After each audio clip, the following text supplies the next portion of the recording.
Hey, it's Harry. You're about to listen to Building, the podcast charting our journey to starting 1225, the audience first growth marketing agency.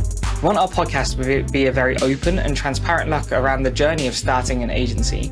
And you're about to listen to one of the very first episodes where we haven't even decided the agency name, so you'll notice that does not get mentioned throughout these early episodes. We hope you enjoy listening. We stood out more because we had personalized it a lot more to them. So having that feedback, again, I wouldn't say I'm surprised by that, given the fact that we've been putting these kind of decks together for probably 10 years between us. But the fact that we have done that and we did that so quickly and had that feedback, but lost because of price and because of essentially the rate at which they wanted to make change, I came away from that call very happy. And we've both agreed that we'll stick something in the diary, which I will do tomorrow for 6 months' time, just to check in and touch base. So yes, it was a loss. Yes, I took it hard, but getting that feedback has allowed us to, I think, question some things and understand how we can get better, but also allowed me to, I think, lay that one to rest and move on.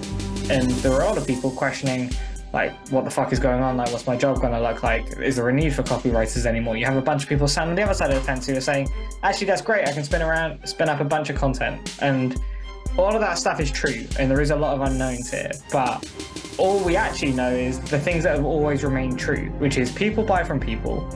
Marketing is essentially a creative form of sales. So if we really go back and think about it, marketing probably came from a salesperson who was just being a bit more creative with the way that they were selling. And these search companies, so Google, Microsoft, and what AI is bringing are just getting us closer to those basics, right? Brittany Mueller of Moz fame summed up what I just rambled on about for 10 minutes in a word, right? But basically, she said, unpopular opinion, I detest the terms EAT and EEAT. She said, there, I said it with some emojis. But the follow-up to that is the exact reason that we exist, which is they are made up terms to describe what has always been true. And that's exactly what it is. And if we remember that and just relentlessly focus on the customer experience, which again, you will hear us say a lot in our marketing material. And if you do decide to work with us, we will say that a lot as well. But if we just relentlessly focus on enhancing the customer experience, we will win from a marketing perspective.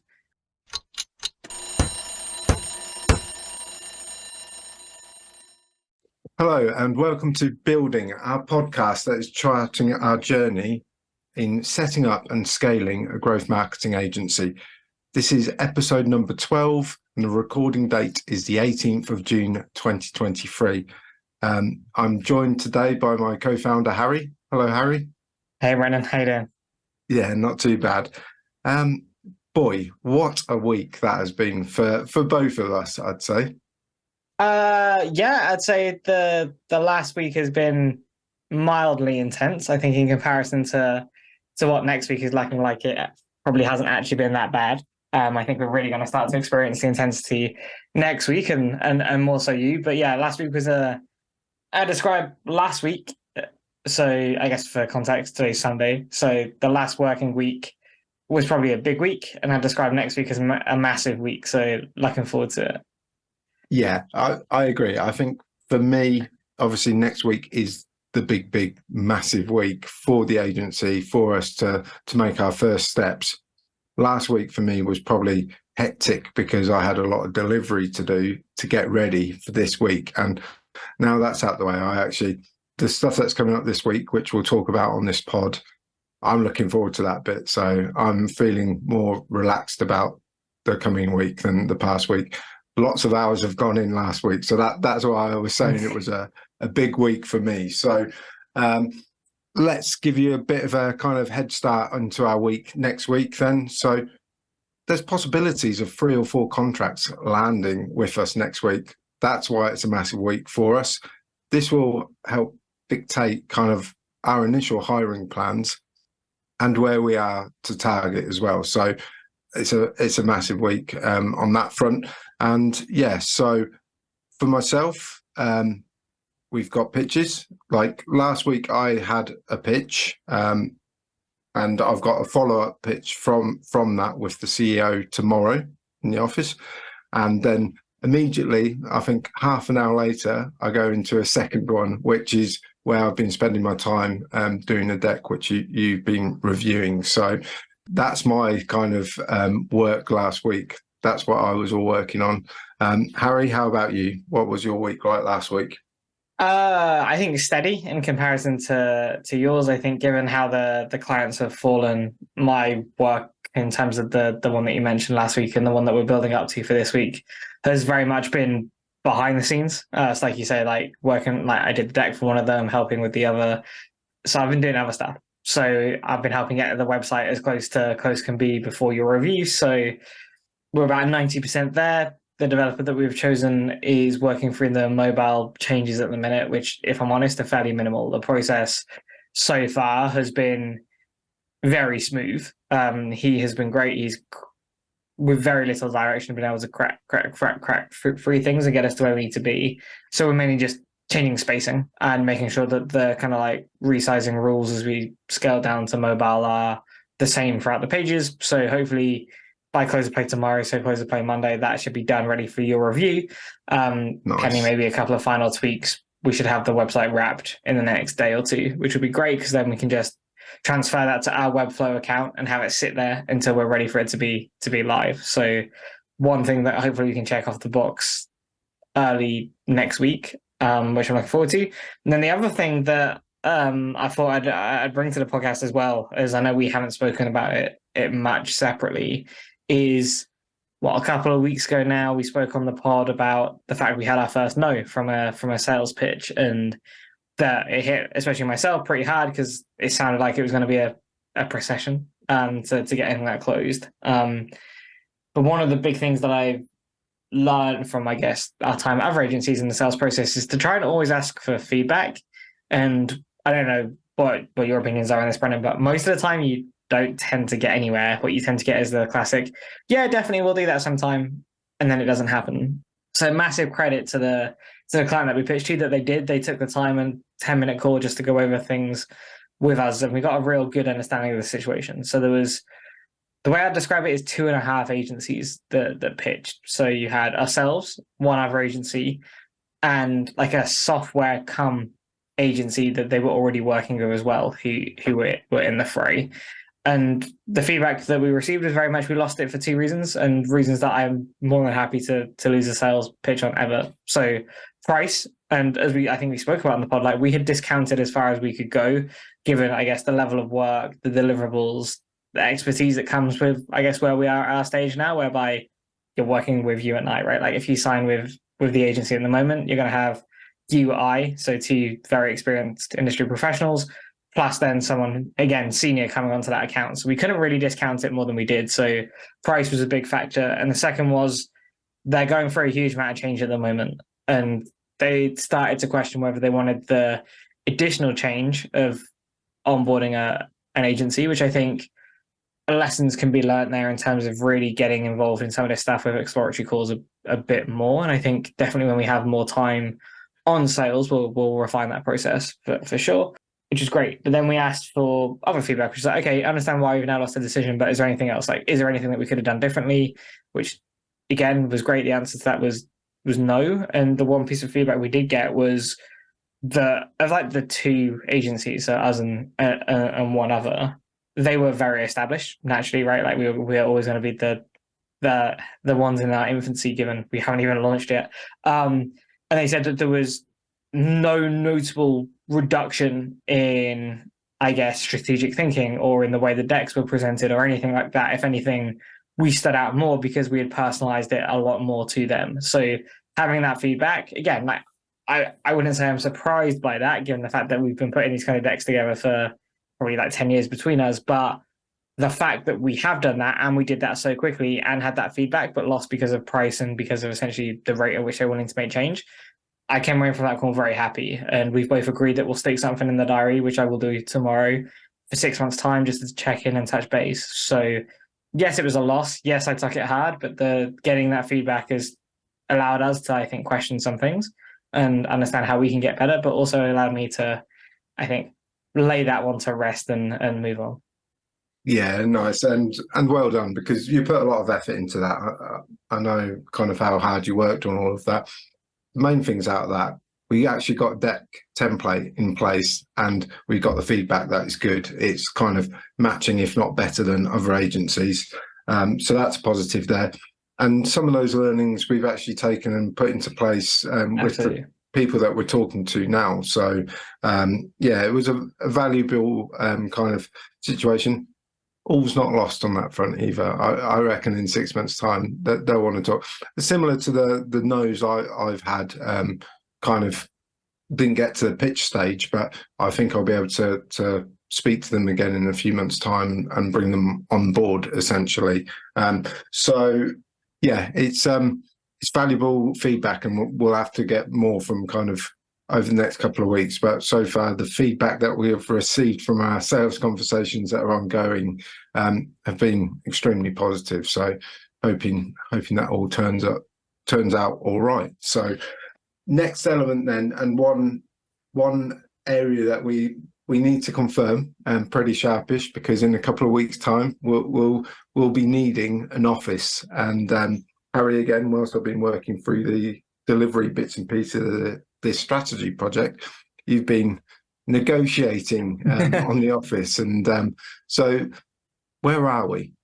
I think finally in a good place, and it was probably a bit more painful than it needed to be, but having spoken to a few people around, I think, commercial real estate negotiations, I think we've been just in a similar suit to a lot of people. So potentially an avenue to explore when the agency is up and running and full steam ahead. Maybe we move into the real estate business as well. But we have a term sheet that we'd be happy to sign, is the way that I'd describe it, for our office of choice, which is a huge place to be, which means that we can sign on the dotted line for start first working day of July, which I think is the third, so we can walk into the office on our first day, which is a huge place to be. We've spoken about the pros and cons of that already, so probably don't need to go into too much detail. But I think the TLDR on that is, for what we were negotiating on and what we spoke on to the pod about last week, that is done, checked off. We can sign that and move forward. There is a slight spanner in the works, is probably how to describe it, and a good spanner, which is there is potentially another offer on the table. Similar distance in terms of, we are based in Northampton. They're both Northampton-based offices. The way I describe it is you have one over this side of the town and then one over this side of the town. For me personally, it makes no difference. They're 10 minutes either way. For you, I think parking situation is an important factor, as we've started to discuss, like proximity to rail networks as well. And we're very fortunate with the placement of the first office. But I met with a potential client on Friday, and they so happen to have enough office space available for rent. So we have been emailing. I will likely go have a very quick tour of that building in the next couple of days, just to see where that's at, what the possible terms could be. But all being said, we'll have a term sheet signed, ready to go for July the 3rd before we record the next podcast. So a very good place to be. Happy days. I still just picture that first day when we're rocking up there. We're going to have to be like kind of taking our own seats in and getting the furniture ordered and all of that as well. So that's all bits and pieces we've got to figure out and work out and move in on our first day. Like happy tenants, all excited. Yeah, I like it. I might take a briefcase for my first day. Oh, very nice. Are we going to go suited and booted? We could. I mean, we're essentially going to council-owned, student-run office space. I'm not sure. Briefcases and seats, I'm not sure is the vibe, but it would be too something hot that I'd consider. I think July's probably the best one for that either. But like I said, we've discussed the pros and cons before, so we don't need to go into that. We know that where we stand on having an office space, but yeah, I'm excited for that first day to be able to walk in, set it up how we want it, and then honestly, like, just get down to the shit that needs to get done and full steam ahead. Yeah, absolutely. I'm going to be over at yours. I'm going to park up at yours because you're 10 minutes away. We can walk down and we can have our first meeting as a walking meeting. So that would be quite nice. I'm looking forward to that part as well. Perfect. Okay, so that's the building. That's the status update. We are now into my favourite segment because I feel like I learned quite a lot from this.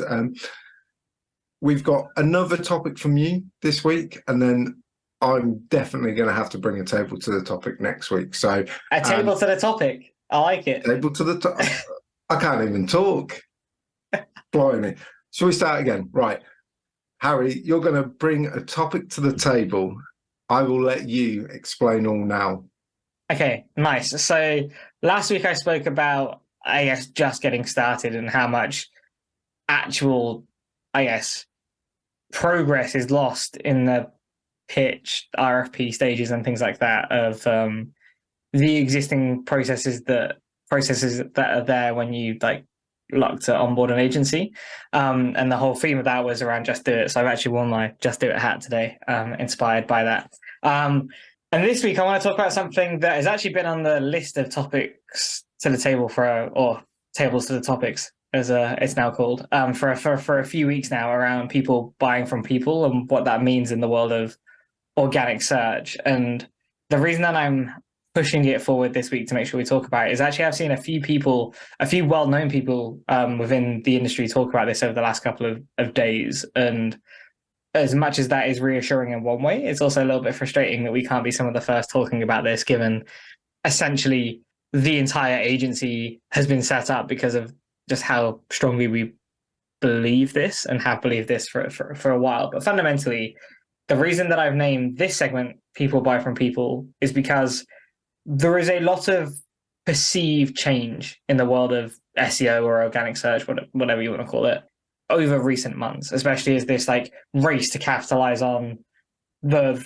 efficiencies and the detail and the context and all that AI is going to bring. Like we've seen Microsoft and Google like race. We've seen as a result like the way that SERPs render in the US, especially as they're obviously running those trials, have changed quite dramatically. And there are a lot of people questioning like what the fuck is going on? Like what's my job going to look like? Is there a need for copywriters anymore? You have a bunch of people sat on the other side of the fence who are saying, actually, that's great. I can spin up a bunch of content. And all of that stuff is true. And there is a lot of unknowns here. But all we actually know is the things that have always remained true, which is people buy from people.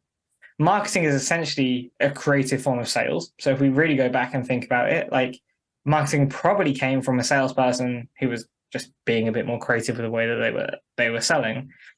And these like search companies, so Google, Microsoft, and what AI is bringing are just getting us closer to those basics, right? Like Brennan, you speak quite a lot about the fact that like Google has taught us how to search, not the other way around. And like since you said that to me, I've been thinking about that a lot. And I literally remember being sat in the IT room at school, you know, like those really weird rooms where there's just a bunch of monitors around, and we had a piece of paper, and it would tell us how to search in Google to get what we wanted to find, right? So like during back in the day, when you had to put like quotation marks on things if it was a sentence or a quote or something you wanted to pull through, and we were essentially being optimized for the platform. Now the platforms are able to optimize for us, which is huge, but fundamentally they're just trying to improve our user experience. They're just trying to provide us with answers faster, right? They're just trying to provide us with the content that we want to see faster. Why? Because like that's what's most important here. And they're really now doubling down on what Google calling like search generative experience, right? Which is real world experiences. Why are they doing that? Because people buy from people. Why are they doing that now? Not because something new has happened, just now that they have the technology that can really, I guess, accelerate that and double down on that. But fundamentally, what they're trying to do is just improve the sales process and the learning experience and the user experience to like back to what it used to be, right? So like back in the day, I would imagine, like if you wanted to find the answer to something and you didn't know, you might have to go to a library, right? You probably couldn't find the book straight away, so you might have to speak to somebody. They would then put you in that direction. You'd read the book, consume the information, and get the answer to the question that you wanted.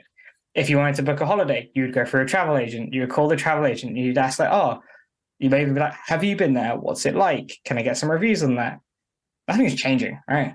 That we're just optimizing the function a bit more, but the form remains the same. And I think that is so important and why we have been founded, I think, ultimately. Like if people ask us why we exist, like there are a few different reasons, but primarily it's because we believe that the world of SEO needs to be stripped right down to the basics. And we have two core beliefs in that. And I think something that we will discuss, or well, let's rephrase that. We would have discussed in our initial, like, this is who we are episode and on our content on the website and on the launch video, which is coming soon as well. But people buy from people, which means that people trust people, which means that in a search world, we have to provide people experiences for people to create those experiences. People will then be the deciding factors in what ranks and what doesn't. Just Google's getting better at understanding that. So as long as we have that relentless focus on the customer experience and providing them with the information that they want in the form that they want when they want it, we'll be fine, regardless of what algorithm updates are happening, regardless of what platforms we change to, regardless if we change the whole search experience to have, like a chat GPT style interface. It's all the same. People buy from people. Let's provide them real world experiences, which is why we exist, and we'll win at the search game. Very good. It's mad how much it feels like things are changing, but how much it actually stays the same as well. It makes people like my mom, who is ringing me all the time for technical support and stuff. I actually watched her search on Google. She'll put in things like dog walking holidays, perfect for young kids, whatever it may be. Like, that's exactly the same type of search that Google previewed SCG with. And it's like, I'm actually now going to my mom and asking her questions about how she searches, because that's exactly the type of way that Google must be doing this kind of experience and elements, because that is the way that everyday people search. It's harder for us sometimes in the thick of things as well, in the marketing world. We're in it day to day. We know the exact parameters to put into Google to find certain bits and pieces. Everyday people don't. They search it in a completely different way. And sometimes we forget it. And I go to many companies, talk to many companies, and the way they talk about their products is completely different as well to the way that the actual users or the actual people searching for those products search for it as well. So I think it's not about kind of the dynamics, because the fundamentals haven't changed in 10, 15 years at least. And yeah, this isn't different. No, it's not. It's exactly as you say. So I agree completely. And yeah, it's food for thought, especially for a lot of the younger kind of SEOs that I see, thinking, oh, this is mad. This is life-changing. This is revolutionary. I don't think it is as big as they think it is, in terms of, yes, it's a fundamental change in the way things are presented, but the core fundamentals behind it don't change. Yeah, I massively agree with that. I think it changes in a big way the service is offered, and I can understand why that scares people, right? It's like GA4. Like, I can understand why that's a scary thing for people right now, especially if you don't understand it as much. And if your service has to change, like we've been through some pretty big structural changes at our current agency, as an example, because we were gearing up for this style of change from Google and Microsoft. And I can understand that. But if you scale it right back to what's happening at its core, like, search engines are just getting better at understanding us, but the basics remain the same. And the reason you probably saw my eyes like going back and forth while you were talking, not because I was ignoring you, but because I wanted to context. I've started getting to this really weird habit of screenshotting a lot of tweets and LinkedIn posts and things like that as we gear up to launch, just because I like to see how other people are talking about things and what they're talking about. And I was sat in bed, got a fact time. It was 7:02 a.m. And I was on Twitter, and Brittany Mueller of Moz fame summed up what I just rambled on about for 10 minutes in like a word, right? But basically, she said, unpopular opinion, I detest the terms EAT and EEAT. There, I said it with some emojis. But the follow-up to that is the exact reason that we exist, which is they are made up terms to describe what has always been true.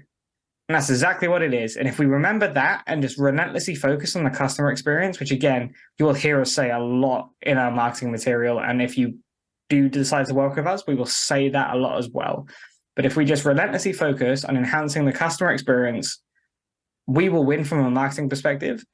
But I'm actually less fussed about if we win from a marketing perspective or not. I think, Brendan, you'll agree with this. Like, we just want to win when it comes to helping businesses grow. And just focusing on the people side of things is going to be what does that. Yeah, absolutely. Agreed. Two very quick points on that. Firstly, you said it looked like you weren't listening to me. That's probably true 90%. You don't listen to me all the time. So we can pick that up at a different time. And the second point, businesses change their services. They change the way they offer their services. Okay. But the actual industry and the things that they offer stay the same.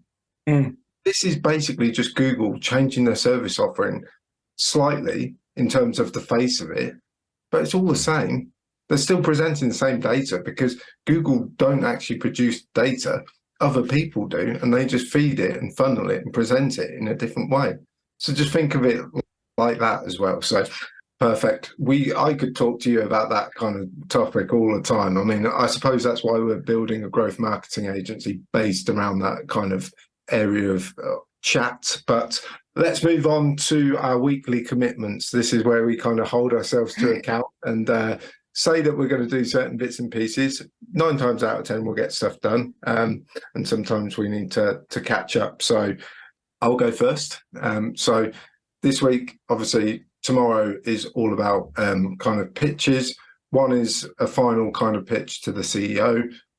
I've got the kind of buy-in from the rest of the board members. So hopefully that's actually, I'm not going to say that. I don't want to jinx anything. It'll be a good meeting. I'm confident of that. The second one right after is basically the findings from this strategy project I've been doing for my other client. So going to put all those findings together and present them that, and kind of, I still need to work with them to build out the roadmap because I need some questions answered on their internal resources so I can best prioritize the opportunities that we've got for them. And then obviously we can discuss kind of retained options off the back of that as well. So if I don't do anything else, those 2 things and getting a positive result from those 2 things is crucial. Then on website review, I'm looking forward to that. I'm looking forward to the animations that we've got on the site. Looking forward to, finally seeing that, because that every time I look at that draft, it makes it real for me. And I'm like, oh, wow, okay, we're really going to do this. And also, I won't say the last bit because it's the area that you're going to be working on. I'll be supporting you on that front. I see you intently looking at the show notes at the moment. And the one bit that I haven't put on, but I think will be my focus for the following week, is target counts. And I'm going to change it up. I know I've put numbers on. I've made progress on target accounts over the course of the week, so I'm not putting a number on it. But I had an interesting chat with a contact the other day. He was super impressed that we were going out on our own, starting an agency, and he's got hundreds and thousands of connections on LinkedIn. And he said, go through the list, give me all the people you want to speak to, and I'll set up kind of discussions with those people for you. So that's massive. I'm looking forward to that. So that's going to be my approach to targets accounts. I'm going to go through his connections and say, can we speak to these people? He's actually already set up one with a former agency owner who's willing to offer us some kind of advice, support and stuff. And I've also set up a meeting with another agency owner just so we can gain some insight into how they do things, get different perspectives. Because really, we've only seen it from one true kind of marketing agency, if you will, and one was a web development agency. So it was a lot different and it was a lot longer ago. So I will continue to set up those kind of meetings so we get more context moving into July. Harry, over to you. I think mine's a bit shorter in terms of I don't have to do the sales pitches. They're very much on you this week. So I do have a little bit of sales activity that I'm working on. So hopefully this one, again, is fairly close at the minute. So they just need some opportunity estimates. And what I'm really liking here, coming back to, again, something that we've spoken about before, in terms of selling like the concepts rather than the results. We haven't had to do huge forecasting with associated timelines, which I think actually is really quite dangerous, which is, I can appreciate a complete 180 from where I used to be on this stuff, but they're so heavily bought into the, I guess, concept of what we're trying to achieve. They just want to know, like, realistically, if this goes well, how big is that opportunity? And I think what we're going to end up doing on the commercials there is we will package it all up because it's going to be a series of websites, but with a kicker in it, which is if we achieve what we think is possible, just in terms of taking a small amount of that opportunity off the table, then we will receive a kicker of some form of financial bonus towards that. So that is being worked on this afternoon, this evening into tomorrow. They need that by close of play Monday for a meeting Tuesday. So hopefully, again, Tuesday, Wednesday time, we have sign up on that, which would be huge. Continuing on with the marketing plan, we've been in a fortunate position whereby sales is taking a big part at the moment, but we know that sales funnel isn't forever. It needs to be backed up with marketing activity, hence why we have a marketing agency. So that needs to be brought back to the front, as does target accounts. They're things that are almost going to future-proof our sales pipeline, and that's what's really important, especially in these early days. I have reflected on this a lot recently around the fact that we do these weekly commitments, and there's always a lot on them. Well, kind of a lot on them. And I think the reason they're not being achieved up until the amount they should be at the moment, and the reason why having only 2 to 3 things on that list feels quite large, is because we are still balancing things, right? Like, yes, we are able to carve out some time in the day-to-day at the moment, but ultimately we are still employed for 10 more working days. So I'm very confident that with the focus that will come from July the 3rd, like, we can increasingly add more stuff to the list, or we can have bigger things to be focusing on within those weeks. But yeah, to summarize on that, opportunity numbers for a potential client, maybe finish a marketing plan depending on how deep that goes, and then yeah, just keep going with target accounts. Yeah, absolutely. I think that's a really, really good way of putting it. There's always things that get brought to the front.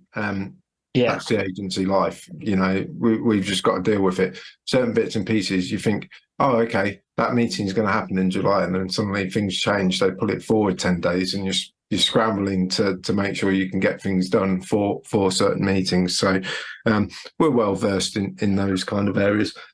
The one thing I just quickly, before we end, I wanted to rewind is your kind of conversations about pitch decks and them being similar to other agencies or better than other agencies. I'm currently in a kind of pitch process, as you know, and we've been fortunate enough to understand what other kind of pitch from other agencies have been like. And the difference, firstly, between agencies is out of this world, but the number of pitch decks that aren't personalized to the client is beyond me. And I know there's a lot of chat also about kind of email proposals. Sometimes it's working, but also that's got to be personalized to the clients, because if it's not personalized, it's just a package. And we can tell packages don't work. You actually have to personalize it and build a tailored approach to each and every client. It boggles my mind that these agencies are doing things like that. Surely just a bit more kind of personalization helps everything, and that's what we're finding, and that's what's making our conversation so constructive at the moment as well. I just wanted to add that because it's the opportunity after what you were talking about earlier on. And have you got anything else to add? No, I completely agree with that. I think at some point, in fact, I might even make sure it's on the agenda for next week's podcast, is to talk about the sales process and decks and things like that in a bit more detail, because like, we're by no means perfect on that. I think it is a concern, maybe is the best way to describe it, of both of us, that our decks are quite long, and there needs to be that balance between understanding the concept, showing that we understand how this concept is going to apply to the client in question, but also that length. Like there must be a drop-off period in concentration, and I wouldn't blame anybody for that given the length of them at the minute. So if we can find a middle ground, I think that's where we'll be. So having some focus on that. So yeah, I'll add that to the show notes for next week. But other than that, nothing really to add other than to wish you good luck for tomorrow. Thank you very much. Yeah, it's going to be pretty intense. It's going to be a good kind of intense 3-4 hours, and I'll let you know how that all goes. Actually, I've got half an hour, so I'll ring you after the first pitch, ring you after the second pitch, so you can motivate me after the first one. And yeah, so fingers crossed. Hopefully, it's a positive outcome. I'm confident it will be a positive outcome. And what a way to start. Before we even officially launched, we might have some clients on the book. So yeah. And considering all of that, you know, it's been a long week, fruitful week, and I'm looking forward to many more weeks like this over the coming weeks and months, because it sure will be, and I'm sure it will be tough at times. But other than that, anything else, Harry? All good. Perfect. Great. We'll end it here. Swing well, putt true. To help us build our audience, please like, share and subscribe. If you listened on Apple or Spotify, please leave us a 5-star review. And if you watched us on YouTube, please leave a question or comment and we'll get back to you. Thank you.